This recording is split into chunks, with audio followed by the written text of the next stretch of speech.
If someone told you, in the first few seconds, that normal financial life is one of the most efficient traps ever created, your immediate reaction would probably be discomfort, not because the idea sounds absurd, but because it threatens something very intimate, the belief that you are doing everything right, working hard, paying bills, fulfilling obligations, consuming small rewards, and repeating the cycle. This seems like responsibility. It seems like maturity. It seems like security. And that's precisely why almost no one questions it. The problem begins when what is considered normal ceases to be merely common and becomes treated as inevitable, as if there were no real alternative, as if living by adjusting expenses, depending on the next paycheck, and postponing plans were simply the price of being an adult. Normality becomes a silent rule. It doesn't impose, it doesn't threaten, it doesn't punish, only guides. And the more people follow it, the harder it seems to imagine another path. From an early age, we are guided by an invisible script. Study to get a job, work to earn money, use the money to pay bills. If there's anything left over, improve your comfort a little. If there's nothing left over, work more. This script doesn't seem cruel. On the contrary, it seems logical and responsible. But almost no one stops to ask what the final destination of this path is, or if it was really designed to lead someone to freedom. There is a profound difference between keeping life, running, and building freedom. Keeping it running is surviving within the rules. Building freedom is creating choices outside of them. Most people spend decades too busy ensuring everything keeps functioning to realize they never created real space to choose how they want to live. When someone works hard and still lives with a constant feeling of financial strain, the explanation quickly becomes apparent: lack of income, lack of opportunity, lack of recognition, lack of luck. Rarely is it considered that perhaps the problem isn't income itself, but the mental model that defines what is acceptable, desirable, and normal to do with it. The error doesn't seem structural, it seems circumstantial, and this delays any profound change. There is a dangerous comfort in following the path validated by everyone. If something goes wrong, responsibility is diluted. After all, that's what they were taught. It was family advice. It was the example of friends. It was the pattern repeated for generations. This comfort reduces guilt, but it also reduces awareness. And where there is no questioning, there is no transformation. Pay close attention to what is considered normal. It's normal to work most of your life. It's normal to finance assets that lose value. It's normal to pay for the present in installments using the future. It's normal to live counting down the days until the next paycheck. It's normal to feel anxious in the face of any unforeseen event. If all this is normal, why do so many people live tired, tense, and with a constant feeling that they are always running without getting anywhere? Perhaps the problem isn't a lack of effort, but the type of effort being made. Working hard is exalted as an absolute virtue. The more hours, the more merit. The more tired, the more value. But effort without direction doesn't build wealth. It only sustains survival. There's a clear difference between effort that generates progress and effort that merely keeps the cycle turning. Month after month, paying all bills on time is also treated as the ultimate sign of responsibility. And indeed, it is important. But paying bills on time doesn't mean building a future. It only means avoiding immediate problems. It's the minimum necessary to avoid sinking, not enough to move forward. Confusing momentary stability with building freedom is a silent mistake that consumes years without making a sound. Financial normalcy creates a dangerous illusion, the feeling that if there are no major crises, then everything is fine. But the absence of crisis is not the presence of freedom. Many people go through life without major financial collapses, but also without any real growth. Money comes in, money goes out, and time passes without leaving structure, without leaving room, without leaving choices. There's an uncomfortable curiosity that almost no one likes to face. The more normal a financial habit is, the less it tends to be questioned. And the less it's questioned, the more power it wields over daily decisions. Small choices repeated over years shape entire destinies. And these choices almost always come packaged as common sense, as prudence, as responsibility. Buying small rewards to relieve stress is normal. Adjusting your standard of living whenever your income increases is normal. Paying in installments to make things easier is normal.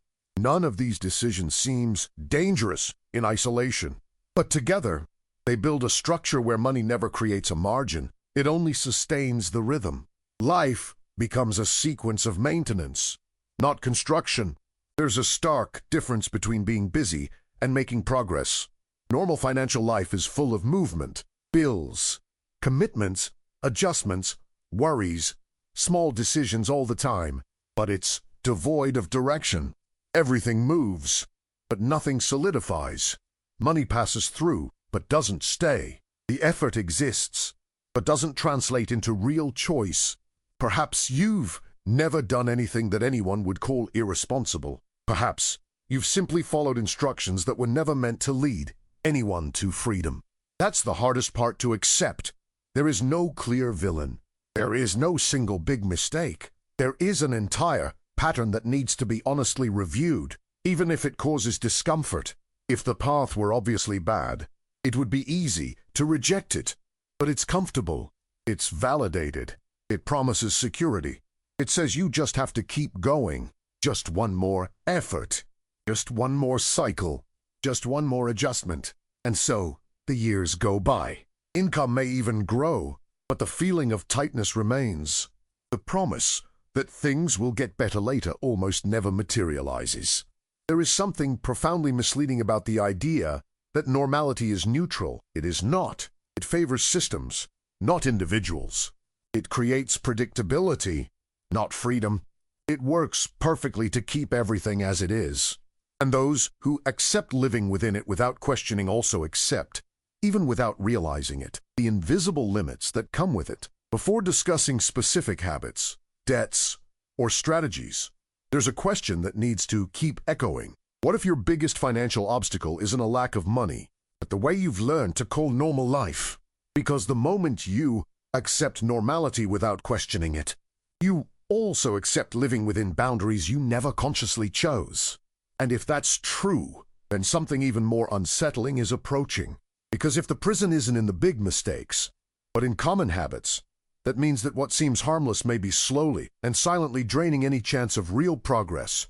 And that's exactly what needs to be faced before moving forward.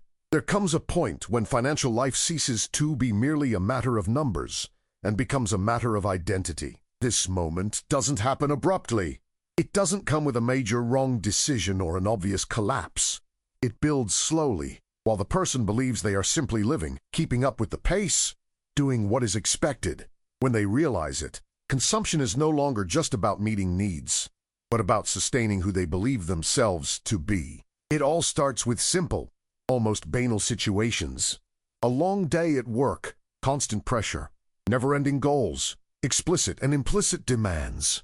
At the end of the day, a difficult-to-explain feeling arises, a mixture of tiredness and frustration. That moment the thought appears almost automatically. I deserve it. It's not real hunger. It's not urgency. It's emotional compensation. The purchase doesn't solve a concrete problem. It alleviates an internal state, and this momentary relief creates a pattern. This pattern repeats itself in small daily decisions. Ordering through an app because cooking seems like too much effort after a hard day. Upgrading your phone because your current one still works, but it's getting old. Making an early replacement because everyone around you has already upgraded. None of these choices seem serious in isolation. They all have reasonable justifications, but together they build a silent habit, using money to regulate emotions. When money starts to regulate emotions, it ceases to be neutral.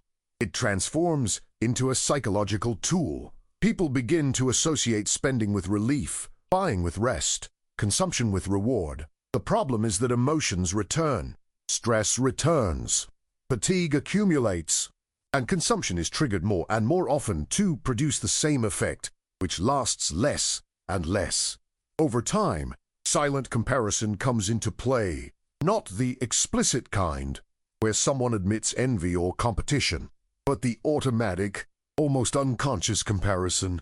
The colleague who arrived with a new car, the friend who posted about a trip, the acquaintance who always seems to be moving forward. The mind begins to measure personal worth based on these references, not because someone wants to show off, but because nobody wants to seem stagnant, outdated, or falling behind. At this point, consumption ceases to be merely a choice and becomes a language.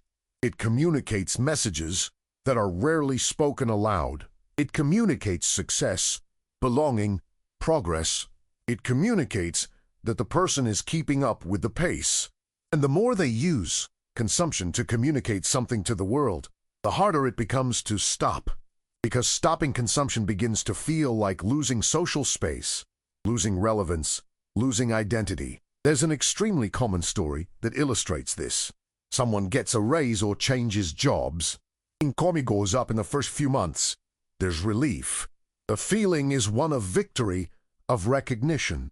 Then, almost without realizing it, new expenses arise. A better place to live, a more expensive plan, a loan that now makes sense. The extra money doesn't create financial leeway. It creates new obligations. Life becomes more comfortable, but also more fragile. In this process, the minimum acceptable standard of living rises. What was once a luxury becomes a necessity. What was once an exception becomes the rule. And when the standard rises, it doesn't come down without pain. Reducing expenses starts to seem like a personal failure. It's not seen as an intelligent adjustment, but as a loss of status, a loss of value, a loss of identity. There is also consumption driven by fear. Fear of appearing less successful, fear of being judged, fear of not meeting the unspoken expectations of the environment. Many people don't consume to impress, but to protect themselves. They maintain a lifestyle that doesn't bring peace, but avoids questions. It's defensive consumption, constant and emotionally draining. Few people calculate the invisible cost of this behavior. It's not just the money that goes away. The peace of mind of having a financial cushion also disappears. The ability to plan calmly is lost. The freedom to say no to a bad job, an unfair routine, a situation that no longer makes sense is lost. When a lifestyle depends on constant consumption, a person becomes dependent on money not only to live, but to support who they believe themselves to be. Over time, the structure becomes burdensome. Installments, subscriptions, maintenance, recurring commitments. Each item individually seems small and manageable. Together, they create constant pressure. The salary arrives with a predetermined purpose. The future begins to be used to sustain the present. The person lives busy, but vulnerable. Any instability becomes a real threat. The most ironic thing is that this consumption, often associated with success, usually prevents any solid building. The money that could become savings, security, or opportunity is drained by maintaining the image. The present seems comfortable, but tomorrow becomes increasingly dependent. And because this pattern is widely accepted, almost no one realizes how exposed they are. There is a profound contradiction here. The more someone tries to prove their worth through consumption, the less control they usually have over their own financial life. Not due to a lack of intelligence or effort, but because they are playing a game without a finish line. There will always be someone with more, with better, with more visibility. As long as the reference point is external, the feeling of inadequacy never disappears. Many people only realize this when exhaustion turns into constant anxiety, when work ceases to be a choice and becomes an absolute obligation, when income seems good on paper, but the feeling of financial strain doesn't go away. The problem isn't in a specific expense. It's in the entire logic that connects consumption, identity, and belonging. Perhaps you recognize parts of this in your daily life. Perhaps you remember decisions that seemed small, but that today weigh more than you imagined. This is not judgment. It is the recognition of a pattern that has been carefully normalized, repeated, and encouraged. A pattern that slowly infiltrates, always accompanied by reasonable justifications. And then comes a question that starts to generate real discomfort. If a large, Part of your consumption is not linked to need, but to identity. What happens when money stops reflecting that image? Because, at some point, for almost everyone, that bill comes due. What today seems like just a lifestyle choice may be hiding something far more dangerous just ahead. Because when consumption becomes identity, the next step is rarely to reduce it. The next step is usually to find a way to keep everything running. And it is precisely at this point that another cog comes into play, silent, seductive, and extremely powerful. There comes a point when the logic of consumption based on identity can no longer sustain itself. A person maintains the pattern, repeats habits, adjusts small things, but begins to feel a different kind of pressure. It's no longer just tiredness.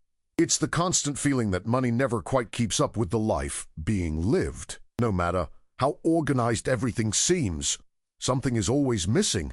It is precisely at this point that the seemingly intelligent, modern, and inevitable solution comes in: credit. Credit doesn't appear as a mistake. It appears as help. Installment payments seem organized. Credit cards seem practical. Financing seems like an opportunity. Everything comes packaged as progress and efficiency. Nothing sounds dangerous. On the contrary, it sounds like financial intelligence. The person feels they are being strategic, that they are using available tools, that they are doing what well-off people do. The detail that almost no one realizes is that credit doesn't create purchasing power. It creates postponement. It anticipates a standard of living that income doesn't yet support and charges for this advance with interest, pressure, and future dependence. But since this cost isn't immediate, the initial feeling is one of relief, not alarm. The problem doesn't present itself as pain, but as comfort. If paying in installments solves the problem now, why not use it all the time? If everyone uses cards, why would that be a problem if the payment fits within the month? What exactly is wrong? The trap begins when credit ceases to be the exception and becomes a structural part of financial life. It enters the budget as if it were supplementary income. The credit card limit begins to be mentally treated as available money. Financing ceases to be seen as debt and begins to be treated as a fixed expense on the same level as rent or the electricity bill.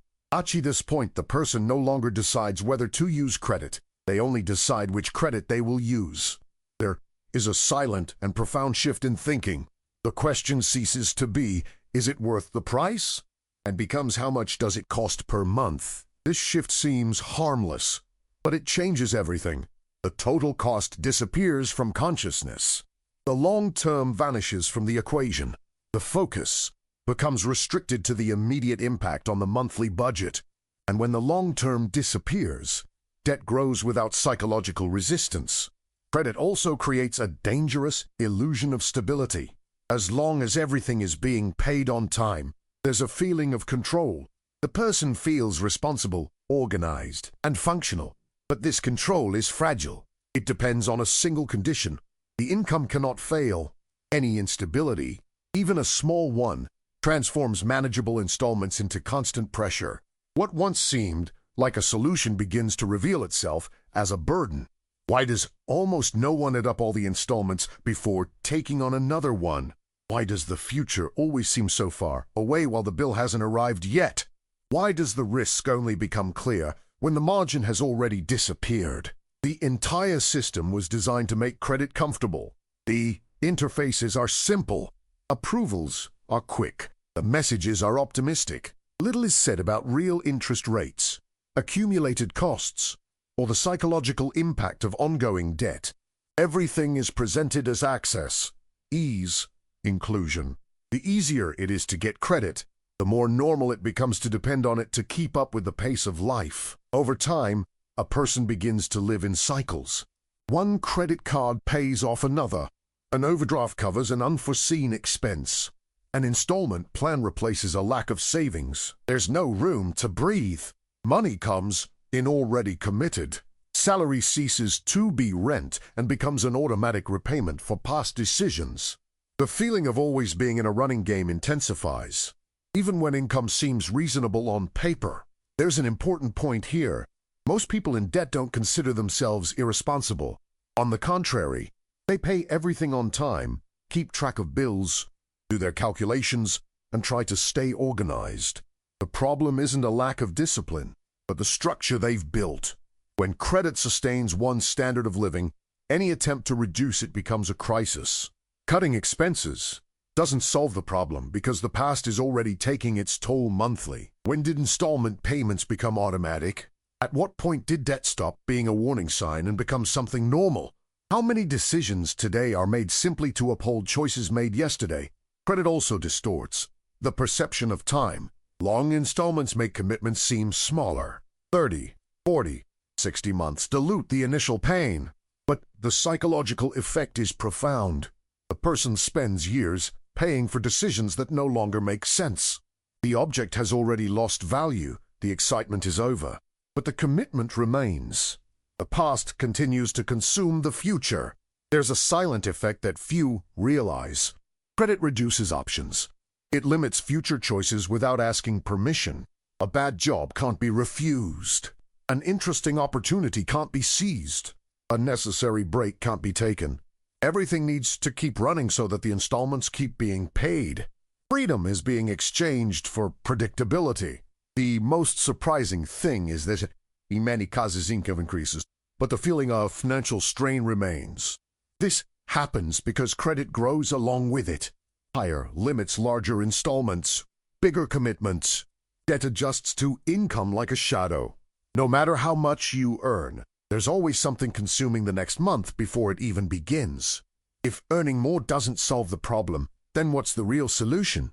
If the problem isn't just a lack of money, but a lack of margin, what needs to change first? Is credit helping, or is it merely postponing an inevitable confrontation? There's a tipping point that almost no one recognizes immediately. It's when a person realizes they're working harder to maintain past decisions than to build something new. The effort doesn't generate progress, only maintenance. The future is used as fuel for the present, and this creates a profound weariness, difficult to explain, but impossible to ignore. Credit, when used without awareness, transforms time into debt. It consumes peace of mind, flexibility, and choice. Not because someone did everything wrong, but because no one taught them to ask what truly matters before accepting too many easy options. The question shouldn't be, can I pay now? But what will this take away from me later? Perhaps you've already felt this weight without knowing how to name it. The feeling that you work hard, earn reasonably, but never feel free. The impression that any change seems too risky. This is no coincidence. It's a direct consequence of a life financed at the wrong time. What if credit isn't the sole villain, but merely an amplifier of habits that were already holding you back? Because, if that's true, then the next step isn't just reducing debt. It's confronting something even more uncomfortable. Why did relying on credit become necessary to sustain a lifestyle that seemed normal, but was never truly sustainable? There is a deeply ingrained belief that underpins almost everything discussed so far. The idea that the real financial problem is earning too little. This belief seems logical, intuitive, and even comforting. If money is lacking, then more money will solve it. Iti P conversations, family advice, career promises, advertise campaigns. And precisely because it seems so obvious, it is rarely questioned. The problem is that it doesn't hold up when confronted with reality. In many countries, including those considered stable economies, a significant portion of people with above-average incomes live in debt or without any substantial financial reserves. Qualified professionals with good salaries, respected careers, and access to information still live on the edge. This doesn't happen due to a lack of intelligence or effort. It happens because income alone doesn't create structure. It only amplifies the impact of how a person already relates to money. There's an extremely common story in this scenario. Someone spends years believing that everything will change when they earn more. This person strives, studies, accepts pressure, works beyond their limits, and sacrifices personal time. When they finally manage to increase their income, relief comes, but it doesn't last long. Within months, new expenses appear, new commitments are made, and the feeling of financial strain returns. The frustration is now greater because the mental promise hasn't been fulfilled. This phenomenon occurs because when income rises, the standard of living rises as well. What was once a comfort becomes an obligation. What was once a luxury becomes a necessity. The person doesn't feel they are exaggerating. They feel they are simply keeping up with the new level. Money grows, but freedom doesn't keep pace. The cost of living adjusts quickly to the new level, and any advantage disappears. There are curious findings in financial behavior research showing that income increases above a certain point have a minimal impact on feelings of security when there is no change in habits. In other words, without a clear intention, earning more only changes the numbers, not the relationship with money. The emotional pressure remains.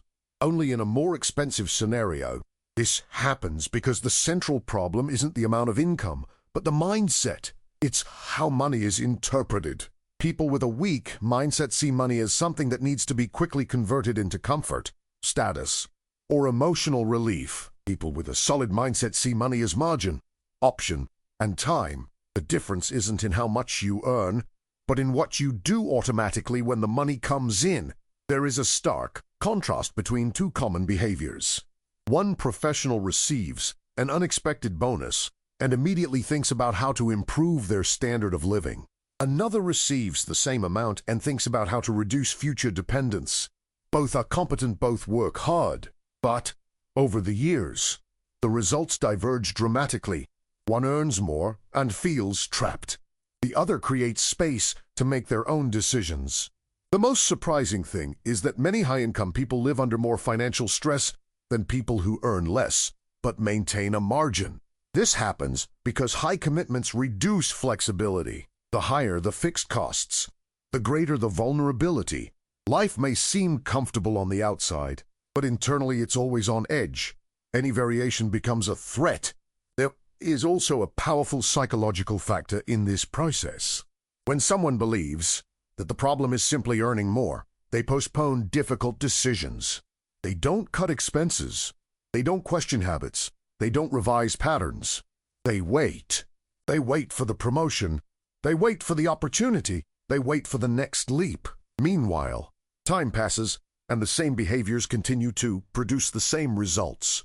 Another little discussed fact is that people with higher incomes tend to have easier access to credit, higher limits, quick approvals, special conditions.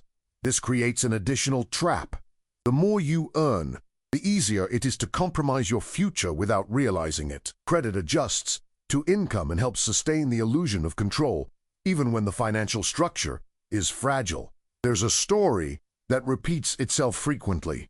A couple improves their life, moves to a bigger place, takes on more commitments, upgrades their car, adjusts their lifestyle. Everything seems like progress. Years later, any small instability becomes a cause for panic. The income is good, but there's no easy way out. Life has become too expensive to be flexible. This reveals something uncomfortable. High income without a solid mindset doesn't create security. It creates dependency. Dependency on continuing to earn a lot. Dependency on maintaining the pace. Dependency on not making mistakes. Any failure ceases to be a stumble and becomes a real threat to life's balance. There's also a myth that financial education is something complex, reserved for specialists. In practice, the basic principles are simple. Spend less than you earn. Create a financial cushion. Avoid compromising the future to sustain the present. The problem is that these principles directly conflict with the lifestyle considered normal. And when there's conflict, the mind tends to choose the most comfortable path, not the most effective one. The difference between those who build wealth and those who merely survive by earning more rarely lies in sophisticated formulas. It lies in repeated, often invisible decisions. It lies in saying no when everyone else says yes. It lies in not raising your standard of living just because it's possible. It lies in using income increases to buy freedom, not things. An unexpected fact is that many people only realize this when something goes wrong. A job loss, a health problem, an economic crisis. In those moments, those who have a financial cushion can breathe easier. those who don't despair, not because they earned less, but because they lived on the edge. The difference becomes apparent precisely when normality breaks down. Perhaps you've heard someone say, "I earn well, but there's nothing left over." This phrase sums it all up. It shows that the problem isn't income, but the structure. It shows that earning more without changing your mindset only amplifies the problem. There's an important reversal that almost no one teaches. True security doesn't come from earning more. It comes from needing less. Not less comfort, but less dependence. Fewer fixed obligations. Less monthly pressure. Fewer decisions made out of fear. When this isn't understood, a person spends their entire life chasing a number that never solves anything. There's always something missing. There's always a next level. And meanwhile, time passes without freedom arriving. If earning more were the solution, why do so many well-paid people live trapped, anxious, and without any margin for error? This question is unsettling because it dismantles the easiest explanation. And when the easy explanation falls apart, something deeper needs to be addressed. Because if the problem isn't just how much you earn, but how you think and act with what you earn, then the necessary change isn't out there. It's much closer than it seems, and this paves the way for the most difficult step of all: questioning habits, choices, and patterns that always seemed safe but never delivered real freedom. There comes a point when all the previous explanations cease to be merely interesting ideas and become a real nuisance. It's no longer possible to pretend that the problem is external, that the solution will come simply with more income, or that everything will adjust itself over time. At that point, a silent but persistent feeling arises that something needs to be broken, not adjusted, not improved, but broken, because some habits don't just delay progress. They block any real possibility of advancement. Breaking with these habits doesn't seem heroic. Most of the time, it seems strange, antisocial, and even irresponsible in the eyes of those who live within the norm. There's no immediate applause. There's no external validation. On the contrary, comments, questions, and subtle ironies arise. Why don't you enjoy yourself more? Now you've become radical. That's an exaggeration. It's precisely in this environment that most give up before even feeling any benefit. The first shock occurs when a person realizes they don't need more information, but new decisions. They already know what doesn't work. They already feel the weight of repeated choices. The problem was never ignorance. The problem is that abandoning certain habits requires giving up psychological comfort, not just financial comfort. It requires exchanging immediate rewards for benefits that are not yet visible. A simple example illustrates this. Imagine someone who decides not to upgrade their standard of living whenever possible. The car continues to run. The cell phone meets their needs. The house is sufficient. Nothing wrong. Yet, an internal discomfort arises that is difficult to explain. A feeling of falling behind. Not because something is actually lacking, but because the comparison has been interrupted.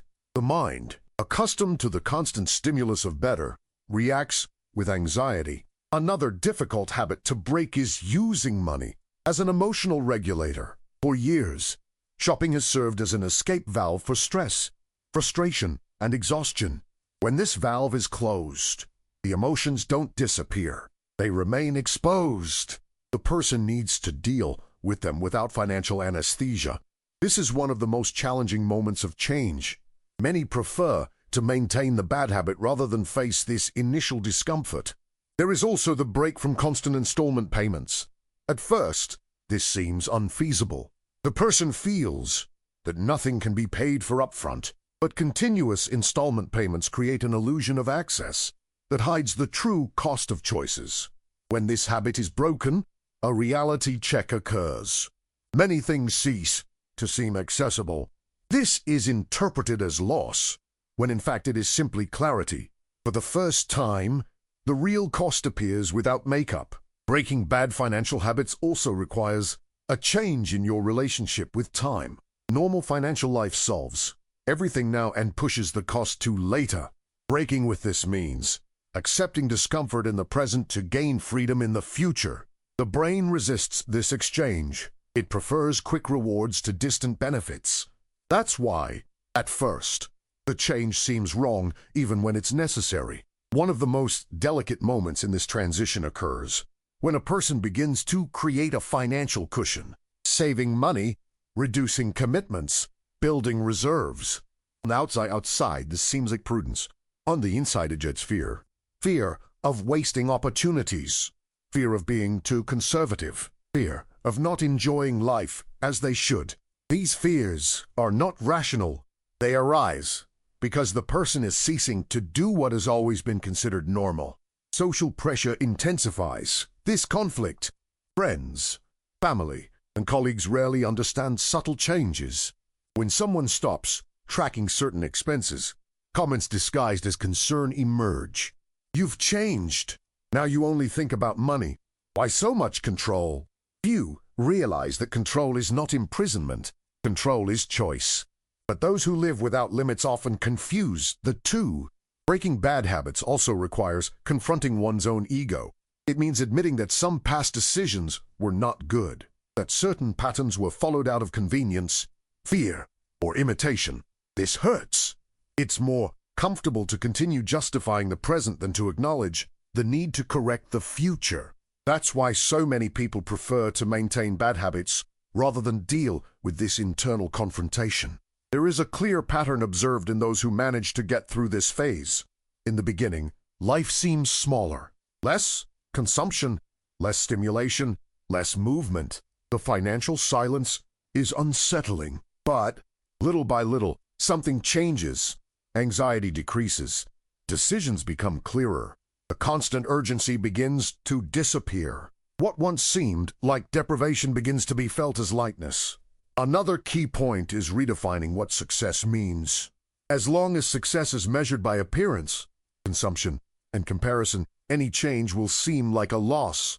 When success begins to be measured by margin, tranquility, and options, the logic is reversed.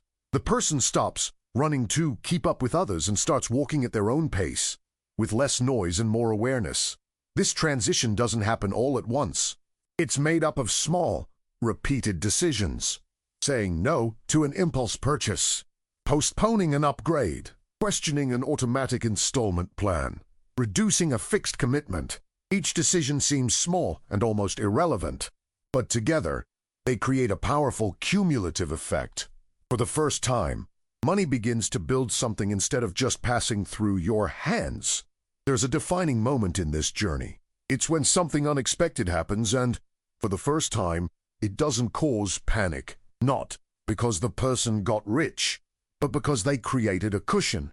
This moment changes the perception of everything. It proves, in practice, that life doesn't have to be a sequence of desperate reactions, that there's room to breathe.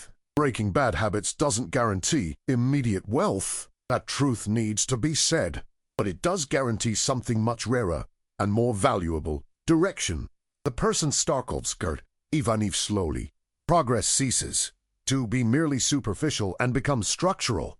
Perhaps the hardest part of this phase is accepting that not everyone will understand, that some choices will seem strange, that external recognition may never come.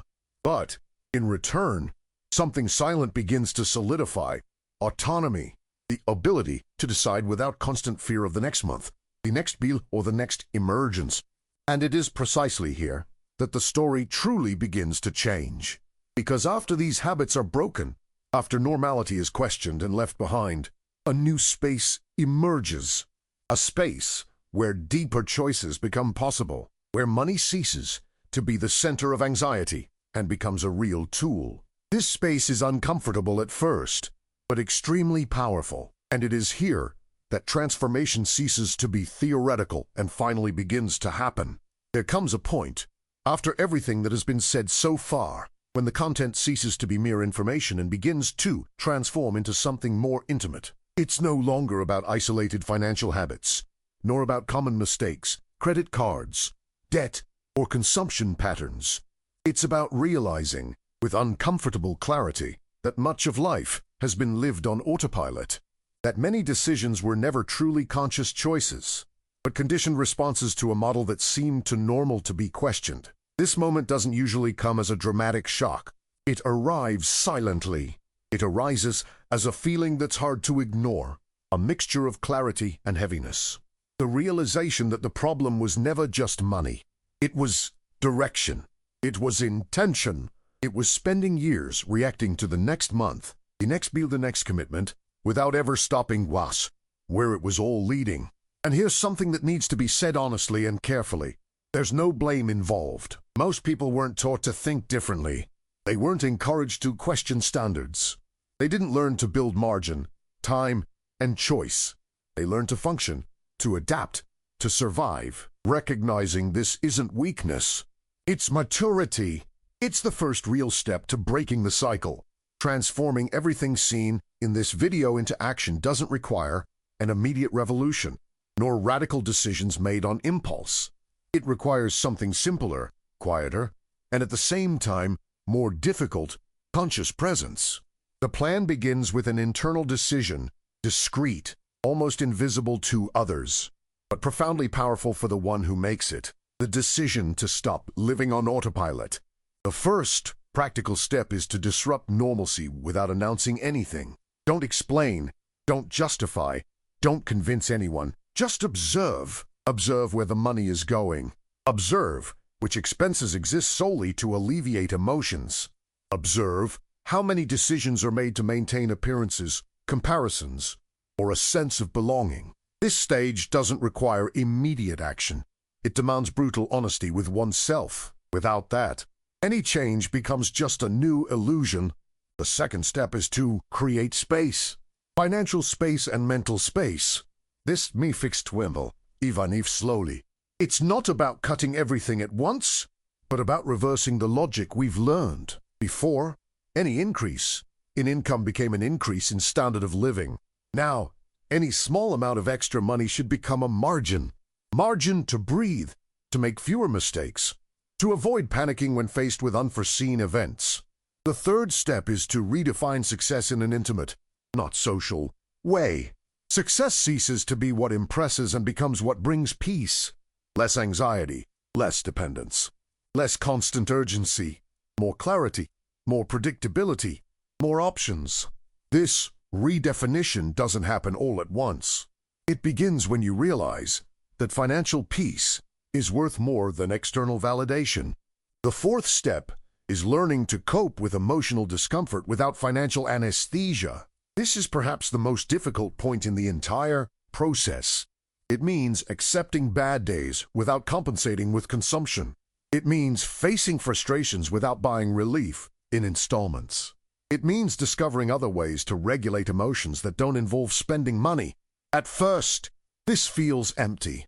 Then, this emptiness begins to transform into space. And space is freedom. The fifth step is to use money as a time saver, not as a status symbol. Every financial decision should answer a simple but powerful question. Does this buy more freedom or more dependence? This question completely changes your relationship with money. It doesn't eliminate mistakes, but it drastically reduces automatic decisions. It transforms money into an ally, not a constant source of stress.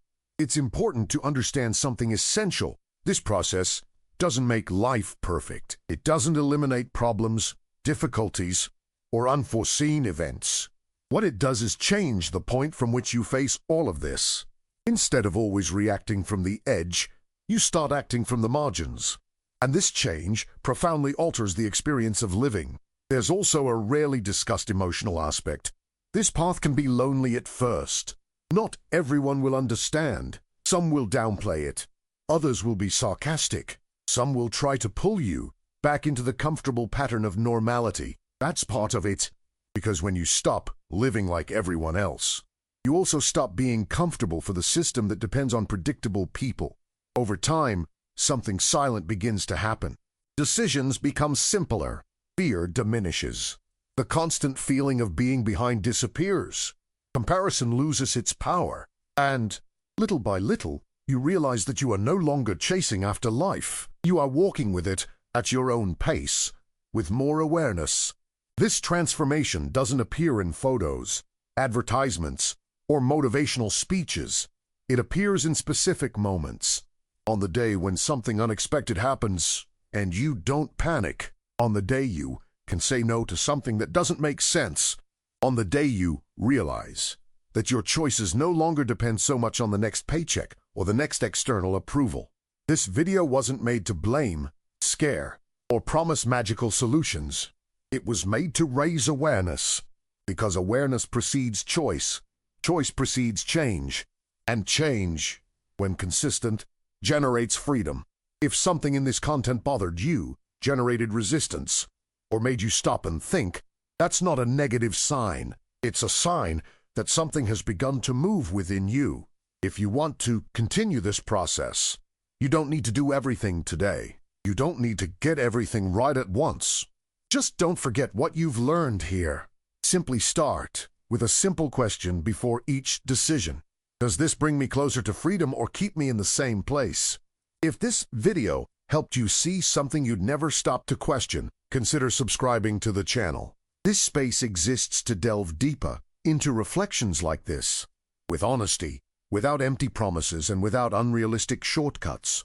If you can like the video so that more people can access this content and begin their own process of self-awareness, and if you feel comfortable, leave a comment sharing your question, your experience, or your reflection. You can do this anonymously if you prefer. Many people are going through the same conflicts in silence.